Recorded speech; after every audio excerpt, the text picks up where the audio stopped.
ಇನ್ನು ತಮ್ಮ ಮಗನಿಗೆ ರಾಜ್ಯಾಧ್ಯಕ್ಷ ಹುದ್ದೆ ಕೊಡಿಸಿದ್ದೇನೆ ಯಡಿಯೂರಪ್ಪ ಅನ್ನುವಂಥ ನೇರ ಆರೋಪವನ್ನು ಮಾಡಿದ್ದಾರೆ. ಕೇವಲ ಇಷ್ಟು ಮಾತ್ರ ಹೇಳಿರುವಂಥದ್ದಲ್ಲ ಈಶ್ವರಪ್ಪ, ಅದಕ್ಕೂ ಮುಂದುವರೆದು ಹೇಳ್ತಾರೆ. ನೋಡಿ, ಲೋಕಸಭಾ ಚುನಾವಣೆ ಆಗಲಿ, ಅದಾದ ಮೇಲೆ ವಿಜಯೇಂದ್ರ ರಾಜೀನಾಮೆ ಪಡೆಯುವಂಥದ್ದು ಖಚಿತ ಅನ್ನುವಂಥ ಮಾತನ್ನು ಕೂಡ ಅವರು ಹೇಳಿದ್ದಾರೆ. ಇನ್ನು ಇದಕ್ಕೆ ಸಂಬಂಧಪಟ್ಟಂಗೆ ಯಡಿಯೂರಪ್ಪನವರು ಕೂಡ ಪ್ರತಿಕ್ರಿಯೆ ಕೊಟ್ಟಿದ್ದಾರೆ. ಎಲ್ಲೋ ತಮ್ಮ ಮಗನಿಗೆ ಟಿಕೆಟ್ ಸಿಗಲಿಲ್ಲ ಅನ್ನುವಂಥ ಕಾರಣಕ್ಕೋಸ್ಕರ ಈ ರೀತಿ ಮಾತಾಡುವಂಥದ್ದು ಶೋಭೆ ತರಲ್ಲ ಅನ್ನುವಂಥ ಮಾತನ್ನು ಯಡಿಯೂರಪ್ಪ ಹೇಳಿದ್ದಾರೆ. ರಾಜ್ಯದ ಅಧ್ಯಕ್ಷರು ಬದಲಾವಣೆ ಆಗ್ತಾರೆ ಅನ್ನೋಂಥ ಅಂಶವೂ ಕೂಡ ಇಡೀ ರಾಜ್ಯದಲ್ಲಿ ಚರ್ಚೆ ಆಗ್ತಾಯಿದೆ. ಈ ಪ್ರಯತ್ನ ನಾನು ಮಾಡ್ತಾ ಇದ್ದೇನೆ. ಅವ್ರು ಬದಲಾವಣೆ ಆಗೋದು ಬಿಡೋದು ಕೇಂದ್ರದವ್ರು ತೀರ್ಮಾನ ಮಾಡಬೇಕು. ಯಾಕೆಂತಂದರೆ 6 ತಿಂಗಳು ತನಕನೂ ಕೂಡ ರಾಜ್ಯ ಅಧ್ಯಕ್ಷ ಸ್ಥಾನ ಖಾಲಿ ಇಟ್ಕೊಂಡು ಬಲವಂತ ಮಾಡಿ ಯಡಿಯೂರಪ್ಪನವರು ತನ್ನ ಮಗನ್ನೇ ತಂದು ಮಾಡಿಕೊಡ್ರಲ್ಲ, ಇದು ಇಡೀ ರಾಜ್ಯದ ಎಲ್ಲ ಕಾರ್ಯಕರ್ತರು ನೋವಿದೆ.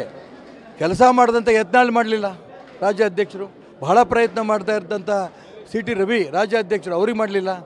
ಅದೇ ರೀತಿ ನಾನು ಹೇಳ್ಕೊಂಡೆ, ನಾನು ಚುನಾವಣಾ ಚಟುವಟಿಕೆಗಳಲ್ಲಿ ನೀ ಸ್ಪರ್ಧೆ ಮಾಡಬಾರ್ದು ಅಂತ ಲೆಟರ್ ಬಿಟ್ಟು ಬಿಸಾಕಿದ ನಂತರ ನರಸಿಂಹ ಭಟ್ ಹನಿ ಪಾರ್ಕ್ನಿಂದ ವರ್ಷಕ್ಕೆ 40 ಲಕ್ಷ ಗಳಿಸ್ತಿದ್ದಾರೆ.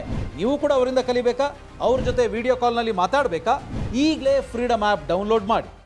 ನಾನು ಸಂಘಟನೆ ಕೆಲಸ ಕೊಡಿ ಅಂತಾನೆ ಬಾಯ್ಬಿಟ್ಟು ನಾನು ಕೇಳಿದ್ದೆ. ಯಾವ ಗವರ್ನರು ಬೇಡ ಅಂತ ನಾನು ಹೇಳಿದ್ದೆ. ಈಗ ನನಗಾರು ಕೊಡ್ಬೋದು ಇತ್ತು ಒಬ್ಬ ಹಿಂದುಳಿದವ್ರದವರು ಅಂತ. ಲಿಂಗಾಯತರ ಸಿ ಟಿ ರವಿ ಒಕ್ಕಲಿಗರ ಸಿ ಟಿ ರವಿ ಕೊಡ್ಬೋದಿತ್ತು, ಲಿಂಗಾಯತರ ಯತ್ನಾಳಿಗೆ ಕೊಡ್ಬೋದಿತ್ತು, ಬ್ಯಾಕ್ವರ್ಡ್ ಬೇಕಾ ನನಗೆ ಕೊಡ್ಬೋದಿತ್ತು. ಎಲ್ಲ ಬಿಟ್ಟರು ಅವ್ರ ಮಗನ್ನೇ ಮಾಡಿಸ್ಕೊಂಡು ಹಠ ಮಾಡಿ ಮಾಡಿಸ್ಕೊಂಡು ಬಂದಿದ್ದಾರೆ. ಅವ್ರ ನಡವಳಿಕೆಯೂ ಕೂಡ ರಾಜ್ಯ ಅಧ್ಯಕ್ಷ ಆಗ್ತಿದೆ, ರಾಜ್ಯ ಪದಾಧಿಕಾರಿಗಳು ಮಾಡೋಂಥ ಸಂದರ್ಭದಲ್ಲಿ ಯಾವ ರಾಜ್ಯದ ನಾಯಕನೂ ಕೇಳಿದೇನೆ ಪದಾಧಿಕಾರಿಗಳು ಘೋಷಣೆ ಮಾಡಿದ್ರು. ಅದು ಒಂದು ಕೋರ್ ಕಮಿಟಿ ಕರೆದಾಗ ಎಲ್ಲರೂ ಪ್ರಶ್ನೆನೂ ಮಾಡಿದ್ರು, ಹಿಂಗೆ ಯಾಕೆ ಮಾಡಿದ್ರಿ ಅಂತ. ತಪ್ಪಾಯಿತು ಅಂದರು. ಇಂಥ ತಪ್ಪುಗಳ ಹೇಳಿದ್ದಾರೆ. ಲೋಕಸಭೆ ಚುನಾವಣೆ ನಂತರ ವಿಜಯೇಂದ್ರ ಅವರು ರಾಜ್ಯಾಧ್ಯಕ್ಷ ಸ್ಥಾನವನ್ನು ಬಿಟ್ಟು ಇಳಿಬೇಕಾಗುತ್ತೆ, ಅಂತ ಪರಿಸ್ಥಿತಿ ಉದ್ಭವ ಆಗುತ್ತೆ ಅನ್ನುವಂಥದ್ದು ಹೇಳಿದ್ದಾರೆ. ಅಣ್ಣ, ಈ ರೀತಿಯ ಬೇಜವಾಬ್ದಾರಿ ಹೇಳಿಕೆಗಳಿಗೆ ನಾನು ಉತ್ತರ ಕೊಡೋದಿಲ್ಲ, ಜನ ಉತ್ತರ ಕೊಡ್ತಾರೆ. ವಿಜಯಣ್ಣ ಏನು ರಾಜ್ಯದ ಅಧ್ಯಕ್ಷರಾದ್ಮೇಲೆ ಪಕ್ಷ ಯಾವ ರೀತಿ ರಾಜ್ಯದಲ್ಲಿ ಬೆಳೀತಾ ಇದೆ ಇದೆಲ್ಲವೂ ಗೊತ್ತಿರುವಂಥ ಸಂಗತಿ. ಈಶ್ವರಪ್ಪನವರು ಅವ್ರ ಮಗನಿಗೆ ಸೀಟ್ ಸಿಗಲಿಲ್ಲ ಅನ್ನೋ ಒಂದೇ ಕಾರಣಕ್ಕೋಸ್ಕರ ನಮ್ಮ ಮೇಲೆ ಆರೋಪ ಮಾಡ್ತಾ ಇದ್ದಾರೆ. ಇದು ಸರಿಯಲ್ಲ. ಯಾವುದೇ ತೀರ್ಮಾನ ತಗೊಳ್ಳೋದಾದರೂ ಚುನಾವಣಾ ಸಮಿತಿಯಲ್ಲಿ ತಗೊಳ್ತಾರೆ. ಆ ತೀರ್ಮಾನ ಸರ್ವಸಮ್ಮತಿ ತೀರ್ಮಾನ ಆಗಿರುತ್ತೆ ಹೊರತು ಯಡಿಯೂರಪ್ಪ ವೈಯಕ್ತಿಕವಾಗಿ ಯಾವುದೇ ತೀರ್ಮಾನ ತಗೊಂಡಿಲ್ಲ. ಆದರೆ ಇನ್ನು ಈಶ್ವರಪ್ಪನವರ ಆರೋಪಗಳಿಗೆ ಉತ್ತರ ಕೊಡಿ ಅಂತ ಪತ್ರಕರ್ತರು ಕೇಳಿದ್ರು. ಈ ಸಂದರ್ಭದಲ್ಲಿ ವಿಜಯೇಂದ್ರ ಇದಕ್ಕೆ ಸಂಬಂಧಪಟ್ಟಂಗೆ ಮಾತಾಡಲಿಕ್ಕೆ ನಿರಾಕರಿಸಿದರು. ನಾನು ಏನನ್ನೂ ಕೂಡ ಮಾತಾಡಲ್ಲ ಈಶ್ವರಪ್ಪನವರ ಆರೋಪಗಳಿಗೆ, ಪಕ್ಷ ನನಗೇನು ಜವಾಬ್ದಾರಿ ಕೊಟ್ಟಿದೆ ಆ ಜವಾಬ್ದಾರಿನ ನಿಭಾಯಿಸ್ತಾ ಇದ್ದೀನಿ ಅನ್ನುವಂಥ ಮಾತನ್ನು ಮಾತ್ರ ವಿಜಯೇಂದ್ರ ಹೇಳಿದರು. ಈಶ್ವರಪ್ಪನವ್ರು ಏನು ಹೇಳಿದ್ದಾರೆ ಅದ್ರ ಬಗ್ಗೆ ಪ್ರತಿಕ್ರಿಯೆ ನೀಡೋಕ್ಕೆ ಹೋಗೋದಿಲ್ಲ.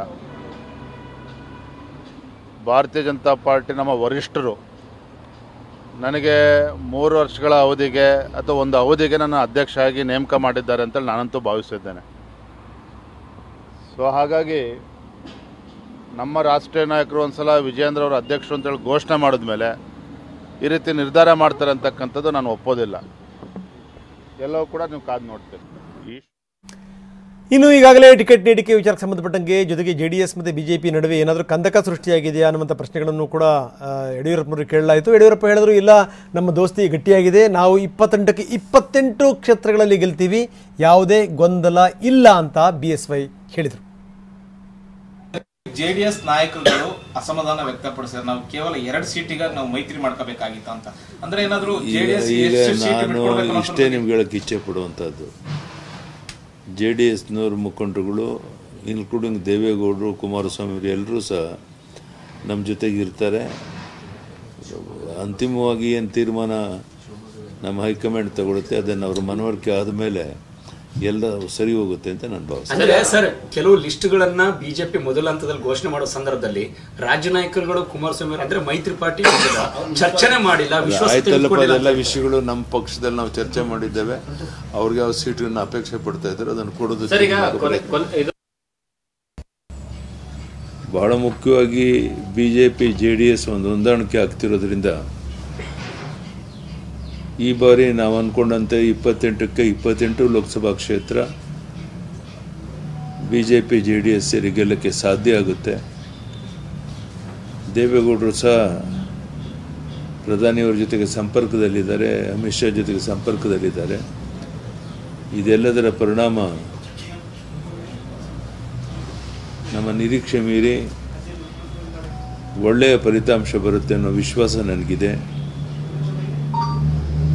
2-3 ದಿವಸದಲ್ಲಿ 22ರ ಪಟ್ಟಿ ಬಿಡುಗಡೆ ಆದಮೇಲೆ ನಾವೆಲ್ಲ ರಾಜ್ಯದಲ್ಲಿ ಪ್ರವಾಸ ಮಾಡೋಕ್ಕೆ ಹೊರಡ್ತೇವೆ.